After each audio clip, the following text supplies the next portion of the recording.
Hello Rama Tamil வீவர்ஸ்க்கு hi. நாம் இன்னைக்கு ஹேட் டு லவ் கான்செப்டில் செகண்ட் எபிசோடில் என்ன நடக்குதுன்னு பார்க்கலாம். லாஸ்ட் எபிசோடில் பார்த்தோம்னா ஹீரோ ஷான் அவங்க அம்மா மேலே இருக்கிற கோவத்தை லில்லியை பழி வாங்கணும்னு நினைப்பாரு.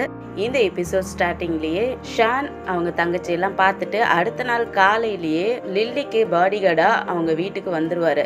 அப்போ அவங்க அம்மா பார்த்துட்டு, உனக்காக ஒரு ரூம் நாங்கள் அலர்ட் பண்ணி கொடுத்துருக்கோம், அங்கே தங்காமல் நீ எதுக்கு உன் வீட்டுக்கு போகிறேன்னு சொல்லி கேட்குறாங்க. அதுக்கு ஷான் சொல்கிறாரு, எனக்கு என் இடம் எதுங்கிறது எனக்கு தெரியும், நீங்கள் எனக்கு எதுவும் சொல்ல வேணாம் அப்படின்னு சொல்லிடுறாரு. அப்போ அந்த நேரத்தில் லில்லி அந்த சைடு வராங்களா, இவங்க ரெண்டு பேரும் பேசிக்கிறத பார்த்துட்டு ஒளிஞ்சு நின்று கேட்குறாங்க, இவங்க என்ன பேசிக்கிறாங்க அப்படின்னு சொல்லிட்டு ஒளிஞ்சு நின்று கேட்டுட்டு இருக்காங்க. அவங்க அம்மா சொல்கிறாங்க, நீ லில்லியை காப்பாற்றுறதுலேயே பார்த்த, நீ ஸ்மார்ட்டாக வேலை செய்கிற, எனக்கு இந்த மாதிரி ஸ்மார்ட்டாக வேலை செய்கிறவங்கள ரொம்பவே பிடிக்கும், அதனால் ஒரு வாய்ப்பு கிடைச்சிச்சுன்னா நீயும் நானும் சேர்ந்து வேலை செய்யலாம், அதுக்காக நீ இந்த வீட்லேயே இருக்கணும் அப்படின்னு சொல்லிட்டு போயிடுறாங்க. இன்னும் பின்னாடியே போயிடுறாரு. இவங்க ரெண்டு பேரும் பேசிக்கிறது ஷான் பின்னாடியே போகிறதெல்லாம் லில்லியும் பார்த்துட்டு ஏதோ தப்பாக புரிஞ்சுக்கிட்டு இவங்க ரெண்டு பேருக்குள்ளே ஏதோ அஃபேர் இருக்குது, நம்ம அப்பாவுக்கே இந்த பொம்பளை சீட் பண்ணுறா அப்படின்னு நினச்சிக்கிட்டு இவங்க என்ன பண்ணுறாங்க, ஷான் பின்னாடியே அந்த ரூமுக்கு போயிடுறாங்க. ஷானுக்கு பின்னாடியே வந்த லில்லியும் ஷானோட ரூமுக்கு வெளியே நின்று பார்த்துக்கிட்டு இருப்பாங்களா. அப்போ ஷான் உள்ளே இழுத்து விட்டுட்டு, எதுக்காக ஒளிஞ்சு நின்று வேவ் பார்த்துக்கிட்டு இருக்க அப்படின்னு சொல்லி கேட்குறதுக்கு, நீ எதுவும் தப்பு பண்ணியிருக்கியா, தப்பு பண்ணுறவங்க தான் பயப்படணும், நீ என்ன தப்பு பண்ணுன, நான் நினைக்கிறேன் நீ எதுவும் மறைக்கிற எங்ககிட்ட இருந்து அப்படின்னு சொல்லிட்டு போக பார்ப்பாங்க. அப்போ ஷான் பிடிச்சி இழுத்து விட்டுறாரு.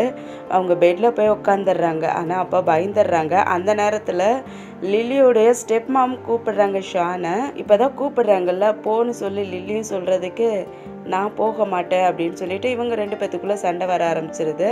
அந்த நேரத்தில் ஷான் வெளியே வராததில்ல, லில்லியோட ஸ்டெப் மாமும் போயிடுறாங்க அங்கேருந்து. அதுக்கப்புறம் லில்லி கிட்டே கேட்குறாரு, நீ எதுக்காக இங்கே வந்த, என்னை இங்கே செட்யூஸ் பண்ணுற வேலைலாம் நீ வச்சுக்க கூடாது, எனக்கு இந்த மாதிரி பொண்ணுங்கள்லாம் பிடிக்காது அப்படின்னு சொல்லிட்டு கோவமாக அங்கேருந்து கிளம்பிடுறாரு வெளியே. லில்லியும் கூப்பிட்டுக்கிட்டே பின்னாடியே போகிறாங்க. ஆனால் அவர் திரும்பி பார்க்காம போய்கிட்டு இருக்காரு. இந்த சைடு லில்லியை வளர்த்தாங்க இல்லையா, அந்த ஆண்டி வந்து வீட்டுக்கு வா உனக்கு வேலை இருக்குது அப்படின்னு சொல்லி கூட்டிகிட்டு போயிடுறாங்க. அப்போ ஷான் யோசிக்கிறாரு, அம்மாவும் பொண்ணும் ஒரே மாதிரியே இருக்காங்க, இவங்க ரெண்டு பேருமே தப்பானவங்க அப்படின்னு சொல்லி தப்பாக ஒரு முடிவு எடுக்கிறாரு. இந்த ஸ்டேட் மாம் என்ன பண்ணுறாங்கன்னா, அந்த மொட்டையை கொலகாரன் இருக்கான் இல்லையா, அவனுக்கு மெசேஜ் பண்ணி இந்த மாதிரி உன்னை மீட் பண்ணணும்னு சொல்கிறாங்க. அப்புறம் ரெண்டு பேரும் ஒரு இடத்துல மீட் பண்ணுறாங்க. அப்போ கோவமாக திட்டுறாங்க, உன்னால் ஒரு வாய்ப்பு கிடைச்சியும் அவளை கொலை பண்ணாத விட்டுட்டியே அப்படின்னு சொல்லி திட்டுறதுக்கு, யாருக்கு தெரியும் இந்த மாதிரி ஒரு பையன் வந்து அவளை காப்பாற்றுவான்னு சொல்கிறான். ஆமாம், அவங்க அப்பா தான் அவளுக்காக ஒரு பாடி கார்டை ஹையர் பண்ணியிருக்கான் அப்படின்னு லில்லி ஸ்டெப் மாமும் சொல்கிறாங்க. அதுக்கு அந்த மொட்டையும் சொல்கிறான், இன்னொரு வாய்ப்பு கிடைக்கட்டும் மேடம், நான் எப்படியாவது அவளை கொலை பண்ணிடுறேன் அப்படின்னு சொல்கிறானா. அப்போ இந்த ஸ்டெப் மாமுக்கு ரொம்பவே கோபம் வந்துடுது, எப்படி அது முடியும், லில்லியோட அப்பாவுக்கு ஏற்கனவே உடம்பு சரியில்லாத போய்கிட்டு இருக்கு, அதனால லில்லியோட பேரில் எல்லா சொத்தையும் எழுதி வச்சுட்டானா எனக்குன்னு ஒன்றுமே இருக்குது, அதெல்லாம் நான் என்ன பண்ண முடியும், அதுக்காக நீ லில்லியை சீக்கிரமாக கொலை பண்ணி ஆகணும், அதுக்கு முன்னாடியே லில்லியப்பா உயிரை எழுதி வைக்கிறதுக்கு முன்னாடியே அவளை கொலை பண்ணி ஆகணும் அப்படின்னு சொல்லி கத்திட்டு இருக்காங்க. லில்லியோட அம்மாவையும் இவன் தான் கொன்றிருப்பான். அப்படியே பாஸ்டில் காட்டுறாங்க என்ன நடந்துச்சுன்ட்டு. லில்லியும் லில்லி அம்மாவும் ஒரு காரில் வந்துக்கிட்டு இருப்பாங்க. அப்போ பின்னாடி இருந்து ஒரு கார் ஃபாலோ பண்ணிக்கிட்டு இருக்கோம். இதை லில்லி அம்மாவும் கவனிச்சிடுறாங்க. அப்போ இன்னொரு கார் வந்து அவங்கள ஓவர்டேக் பண்ணி போகிற மாதிரி போகும். அந்த டைமில் ஒரு பெரிய ஆக்சிடெண்ட்டே நடந்துருமா, அதில் தான் லில்லி அம்மா இறந்துருப்பாங்க. நல்ல வழியாக லில்லி பொழிச்சிருப்பாங்க. அந்த மாதிரி ஒரு கனவு கண்டு பயந்தடிச்சு எழுந்திருப்பாங்க. அப்போ சொல்கிறாங்க, இது ஒரு ஆக்சிடெண்ட்டே கிடையாது, இது யாரோ கொலை பண்ணியிருக்காங்க, இதில் யாரோ சதி பண்ணியிருக்காங்க, நான் உங்களை எப்படியாவது கண்டுபிடிச்சி கொண்டு வருவேன் அப்படின்னு சொல்லிக்கிட்டு இருக்காங்க. அப்படியே காலையிலே ஆகுது. லில்லி வெளியே கிளம்பி போய்கிட்டு இருப்பாங்க. அப்போ அவங்க அப்பா கூப்பிட்டு, எதுக்காக நீ வீட்டிலே தங்க மாட்டேங்கிற, எப்போ பார்த்தாலும் வெளியே போய்கிட்டே இருக்க, தாய்லாந்து வந்ததுலேருந்து நீ வீட்லேயே இருக்க மாட்டேங்கிறேன்னு சொல்லி கேட்குறதுக்கு, நான் ஏன் வீட்டில் இருக்க மாட்டேங்கிறேன்னு உங்களுக்கு தெரியாதா, என்ன காரணங்கிறது உங்களுக்கு தெரியாதான்னு சொல்லி கேட்குறாங்க. அப்போ ஸ்டெப் மாம் இருந்துக்கிட்டு, சரி நீ போ, ஆனால் ஷானை கூட்டிகிட்டு போ அப்படின்னு சொல்கிறாங்க. அப்போ வெளியே வந்து பார்த்தா ஷான் வெயிட் பண்ணிக்கிட்டு இருப்பாரு காரில். ஷான் கிட்ட வந்து கார் டோரை ஓப்பன் பண்ணி விடுன்னு சொல்லி கேட்குறாங்க. நான் என்னத்துக்கு ஓப்பன் பண்ணி விடணும், உனக்கு காரில் உட்காந்து வரணும்னா நீயே கார் டோரை ஓப்பன் பண்ணி போய் உட்காருன்னு சொல்லி சொல்கிறாரு. உனக்கு எவ்வளோ தைரியம், நீ எனக்கு பாடி கார்டு நீ எனக்கு இது செஞ்சு தான் ஆகணும்னு சொல்கிறாங்களா, நான் உனக்கு பாடி கார்டு தான், உனக்கு ஒன்றும் டிரைவர் கிடையாது அப்படின்னு சொல்கிறதுக்கு, நீ என்கிட்ட சம்பளம் வாங்குகிற ஒரு பாடி கார்டு, உனக்கு நான் என்ன சொல்கிறேனோ நீ அதை செஞ்சு தான் ஆகணும்னு சொல்கிறதுக்கு ஷானுக்கு செம கோவம் வந்துடுது. அதனால் உங்ககிட்ட நான் சம்பளம் வாங்குறேன்ல, உனக்காக எல்லாம் செய்யணும்ல அப்படின்னு சொல்லிட்டு அவங்கள அப்படியே குண்டுகிட்ட தூக்கிடுறாங்க. தூக்கிட்டு போய் உள்ளே உட்கார வைக்க போக என்னை விடுடான்னு சொல்லி கத்துறாங்களா, நீ தானே சொன்ன உங்ககிட்ட நான் சம்பளம் வாங்குறேன்னு, அதுக்காக உனக்கு எல்லாம் செஞ்சாகணும்ல, அதனால தான் உன்னை தூக்கி காரில் உட்கார வைக்கிறேன் அப்படிங்கிறாரு. அப்போ லில்லியை வளர்த்தாங்க இல்லையா அந்த ஆண்டி இருந்துட்டு, இல்லைப்பா அவளை விட்டுடு அப்படின்னு சொல்லி கெஞ்சுறாங்களா, அதனால் பொத்துன்னு அப்படியே விட்டுறாரு. அவங்க பாவம் நல்லா அடி வாங்கிட்டாங்க. இல்லை லில்லி கோவமாயிட்டு ஷான் அடிக்க போவாங்க. ஷான் கையை பிடிச்சிட்டு எனக்கு யார் எதை கொடுக்குறாங்களோ நான் அவங்களுக்கு அதை டபுளாக கொடுப்பேன்னு சொல்லுவாரா. அப்போ லில்லி பயந்துடுறாங்க. இப்போ வரியா இல்லையோன்னு சொல்லி கேட்குறாரு. நான் ஏன்டா உன் கூட வரணும் அப்படின்னு சொல்லிட்டு வேற காரை எடுத்துகிட்டு கிளம்பிடுவாங்க. ஷானும் ஃபாலோ பண்ணி பின்னாடியே போய்கிட்டு இருப்பாரு. இவங்க வேகமாக போனதில் இன்னொரு கார்லேயே இடிச்சிடுறாங்களா. அந்த ஆள் வெளியே வந்து கத்த ஆரம்பிச்சிடுறான். லில்லியும் பயந்து போய் மன்னிப்பு கேட்டுட்டு இருப்பாங்க. அப்போ அந்த ஆள் நல்லா லில்லியோட முகத்தை உத்து பார்த்துட்டு, ஏய் நீ லில்லி தானேங்கிறதுக்கு அவங்களும் நீயா அப்படின்றாங்க. அவனும் நம்ம ரொம்ப நாள் கழிச்சு மீட் பண்ணுறோம்ல அப்படின்னு சொல்லிட்டு பேசிக்கிட்டு இருக்காங்க. அதுக்கப்புறம் சரி நான் கிளம்புறேன்ட்டு லில்லியும் கிளம்ப போவாங்களா.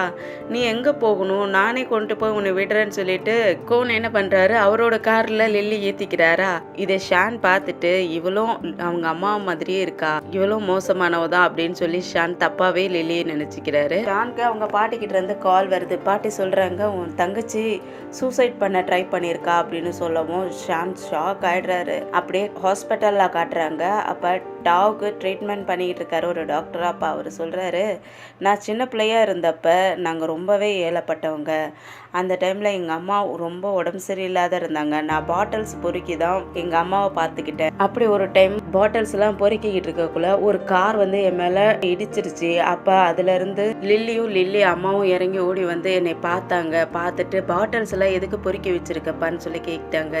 நான் இந்த மாதிரி எங்கள் அம்மாவுக்கு உடம்பு சரியில்லை, அதனால் அவங்கள காப்பாற்றணுங்கிறதுக்காக தான் இந்த மாதிரிலாம் செஞ்சு பணம் சம்பாதிக்கிறேன் அப்படின்னு சொன்னேன்னா, அதனால் அவங்களும் எங்கள் அம்மாவை வந்து பார்த்தாங்க. அவங்க உடனே ஹாஸ்பிட்டல் கொண்டுட்டு போனாங்க. ஆனால் பாதி வழியிலே எங்கள் அம்மா இறந்துட்டாங்க. அப்போ எனக்கு இன்னும் யாருமே இல்லை, நான் ஒரு அனாதை ஆயிட்டேன். அந்த டைமில் லில்லியோட அம்மா ஃப்ரெண்ட் அவங்க தம்பி என்னை அடாப்ட் பண்ணிக்கிட்டாரு. அதுக்கப்புறம் தான் நான் இந்த அளவுக்கு படித்து டாக்டர் ஆகியிருக்கேன். அதனால உலகத்தில் எல்லாருக்கும் எப்போவுமே கெட்டது மட்டுமே நடக்காது, நல்ல விஷயங்களும் நடக்கும். உன் அண்ணன் உன் மேலே உயிரே வச்சிட்டு இருக்கான், அதனால இந்த மாதிரி சூசைட் பண்ணுற வேலைலாம் இதுக்கு மேலே வச்சிக்காத அப்படின்னு சொல்லிக்கிட்டு இருக்காரு. ஐயோ அதே ஹாஸ்பிட்டலுக்கு தான் வந்திருப்பாங்க. அவங்க ஃப்ரெண்டும் அவங்க விட்டுட்டு போவார். அப்போ லில்லி அந்த டாக்டரை தான் மீட் பண்ணுறதுக்காக வந்திருப்பாங்க. அதனால் அவங்க ரிசப்ஷனில் வெயிட் பண்ணிக்கிட்டு இருப்பாங்க. பின்னாடி தான் ஷானும் அவங்க பாட்டியும் போய்கிட்டு இருப்பாங்க. ஆனால் ஒருத்தருக்கு ஒருத்தர் பார்த்துக்கல. அப்போ ஷானோட பாட்டி சொல்கிறாங்க, நல்ல வேலையாக அவள் சூசைட் பண்ண போகிறப்ப நான் பார்த்துட்டேன்ப்பா, அதனால நான் அவளை காப்பாற்றிட்டேன் அப்படின்னு சொல்கிறதுக்கு, இதெல்லாம் என்னோட தப்பு தான் பாட்டி, என்னால் அவளை பார்த்துக்க முடியல, நான் ரொம்ப மோசமானவன் அப்படின்னு சொல்லிட்டு அவர் என்ன பண்ணுறாரு, அந்த செவுத்துலேயே கையை வச்சு அடின்னு அடிச்சுக்கிறாரு, தன்னை ஹர்ட் பண்ணிக்கிறாரு. உடனே ஷானை பாட்டி பிடிச்சிக்கிட்டு, நான் ஏற்கனவே உன் அப்பாவை இழந்துட்டேன், உன்னையும் உன் தங்கச்சியும் என்னால் இழக்க முடியாது அப்படின்னு சொல்லிட்டு அழுதுகிட்டு இருக்காங்களா. இங்கே டாக்டரை லில்லி வந்து மீட் பண்ணுறாங்க. இவங்க சின்ன வயசுலேருந்து ஃப்ரெண்ட்ங்கிறதால சகஜமாக பேசிக்கிட்டு இருக்காங்க. அப்போ ஷானை பற்றியும் சொல்கிறாங்க, எவ்வளோ அரகண்டான பாடி கார்டு அப்படின்லாம் சொல்லிட்டு, சரி நான் வீட்டுக்கு கிளம்புறேன்ட்டு கிளம்பிடுறாங்க. அப்போ டாக்டர் தான் ஒரு டாக்ஸி பிடிச்சி அனுப்பி வைக்கிறாரு. அப்போ இந்த கான் இருக்கார் இல்லையா, அவன் என்ன பண்ணுறான், அங்கே இருந்து வெயிட் பண்ணி பார்த்துக்கிட்டு இருக்கான், யாரை தான் லில்லி மீட் பண்ண வந்திருக்கா அப்படின்னு சொல்லிட்டு பார்த்துக்கிட்டு இருக்கான்.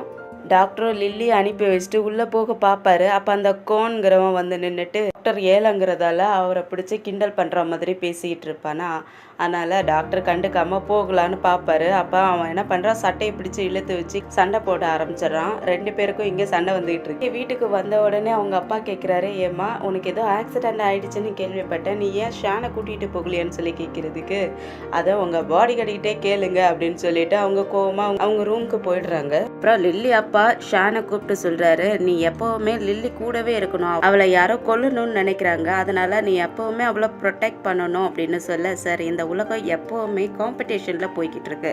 அதனால் எல்லாரும் ஒருத்தருக்கு ஒருத்தர் போட்டி போட்டுக்கிட்டு மேலே வரணும்னு நினைக்கிறாங்க. அதனால் அவங்க வின் பண்ணணுங்கிறதுக்காக யாரை என்ன வேணாலும் செய்யலாம்னு நினைக்கிறாங்க அப்படின்னு சொல்கிறதுக்கு, நான் யாருக்கும் எந்த கஷ்டத்தையும் கொடுத்ததில்ல, நீ என் பொண்ணை ப்ரொடெக்ட் பண்ணி பார்த்துக்கு, அவளுக்கு எதுவும் ஆகிடக்கூடாதுன்னு சொல்கிறதுக்கு, சார் நான் ஏற்கனவே உங்கள் வேலைக்கு ஒத்துக்கிட்டேன், அதனால் நான் இதிலேருந்து திரும்பவும் பின்வாங்க மாட்டேன் அப்படின்னு சொல்லிட்டு ஷான் கிளம்பிடுறாரு. இங்கே ஷான் நினச்சி பார்க்குறாரு, லில்லியோட அப்பா ஷான் அம்மாவை கூட்டிகிட்டு போனதுக்கப்புறம் ஷான் அப்பாவுக்கு உடம்பு சரியில்லாமல் போய் அப்படியே இறந்துருப்பாரு.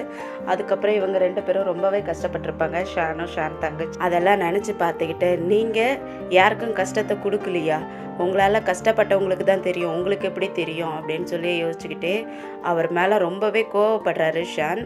அதுக்கப்புறம் சொல்கிறாரு, உங்கள் மகளால் தான் உங்களுக்கு ஆபத்து அப்படின்னு சொல்லிக்கிட்டு இருக்காரு. அதோட தான் இந்த எபிசோடு முடியுது. லில்லியோட அப்பா ஷான் தன் ஒய்ஃபோட மகன்னே தெரியாத லில்லிக்கு பாடி கார்டாக வச்சிருக்காரு. ஷானும் இவங்க குடும்பத்தையே பழி வாங்கணும்னு நினச்சிக்கிட்டு இருக்காரு. ஷான் பழி வாங்குறதுக்காக லில்லி என்ன பண்ண போறாருங்கிறத நம்ம அடுத்தடுத்த எபிசோடில் வெயிட் பண்ணி பார்க்கலாம். இந்த வீடியோ பிடிச்சிருந்துச்சுன்னா லைக் பண்ணி ஷேர் பண்ணுங்கள். அப்படியே நம்ம சேனலுக்கு சப்ஸ்கிரைப் பண்ணுங்கள்.